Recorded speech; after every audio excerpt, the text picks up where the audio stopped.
Dans le ciel, certaines étoiles semblent suivre un chemin étrange. Elles avancent, puis parfois elles reculent. C'est ce qu'on observe avec Mars. À première vue, c'est une simple curiosité, mais ce phénomène a suffi à bouleverser toute notre compréhension de l'univers. Aujourd'hui, je voudrais vous raconter comment une illusion, celle du mouvement de Mars, a permis à l'humanité de faire un pas de géant dans la connaissance du ciel, et de sa place dedans.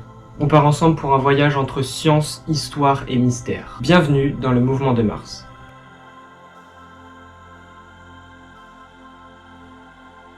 Mars, c'est la 4e planète du système solaire. 2 fois plus petite que la Terre, rouge comme la rouille, et pleine de mystères. Sa surface est recouverte d'oxyde de fer. Elle possède des calottes polaires, un jour presque identiques aux nôtres, mais une atmosphère si fine qu'elle ne retient ni chaleur ni protection. Et pourtant, après la Lune, c'est la planète qu'on observe le plus. Pourquoi ?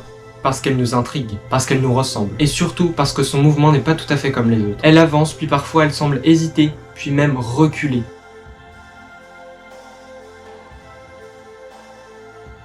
Mars, comme toutes les planètes, ne tourne pas en rond autour du Soleil. Elle suit une ellipse, plus allongée que celle de la Terre. Mars met 687 jours à accomplir un tour complet, une année martienne. Ce qui fait que ses saisons sont 2 fois plus longues que les nôtres, mais aussi beaucoup plus inégales. Quand Mars est proche du Soleil, elle se déplace plus rapidement dans son orbite. Et quand elle en est éloignée, elle ralentit. C'est ce qu'on appelle un orbite excentrique. Ces variations de vitesse ont un impact direct sur son climat, mais aussi sur la façon dont on perçoit son mouvement depuis la Terre. Un mouvement qui, parfois, crée de véritables illusions.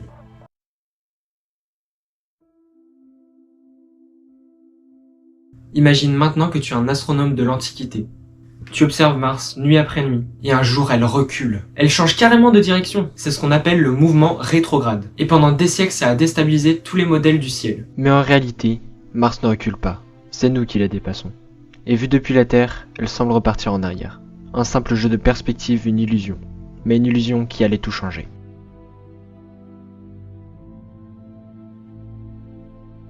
Mars, tout comme la Terre, est légèrement inclinée sur son axe de 25,2 degrés, presque pareil que nous. Cela signifie que tout comme chez nous, elle connaît des saisons, mais elles sont bien plus extrêmes. L'été dans l'hémisphère sud de Mars peut être brûlant, mais l'hiver, c'est une toute autre histoire. Une mer de glace carbonique, du CO2 gelé qui couvre les plaines martiennes, littéralement. Les températures peuvent chuter tellement bas qu'une partie de l'atmosphère peut se solidifier sur la surface. Le climat martien est impitoyable, avec des conditions extrêmes, et les tempêtes de poussière ne font qu'ajouter à la violence de ce monde.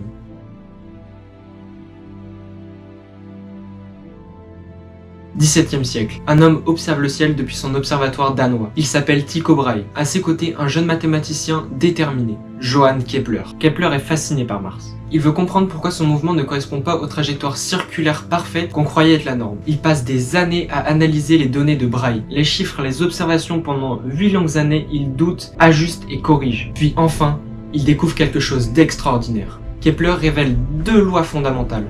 Les planètes tournent en ellipse et pas en cercle, et leur vitesse varie en fonction de leur distance au Soleil. Il publie ses découvertes dans l'Astronomia Nova, et d'un coup, en une équation, il renverse l'ordre du monde. Mars vient de détrôner la Terre. L'humanité, qui se croyait au centre de l'univers, découvre qu'elle n'est qu'une simple planète parmi d'autres.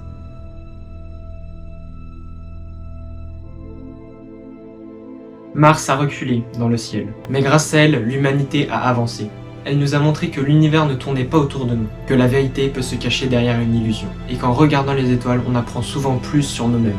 Alors la prochaine fois que tu lèves les yeux, même en plein jour, cherche cette lumière rouge au crépuscule, et souviens-toi que c'est elle, Mars, qui a changé notre place dans l'univers.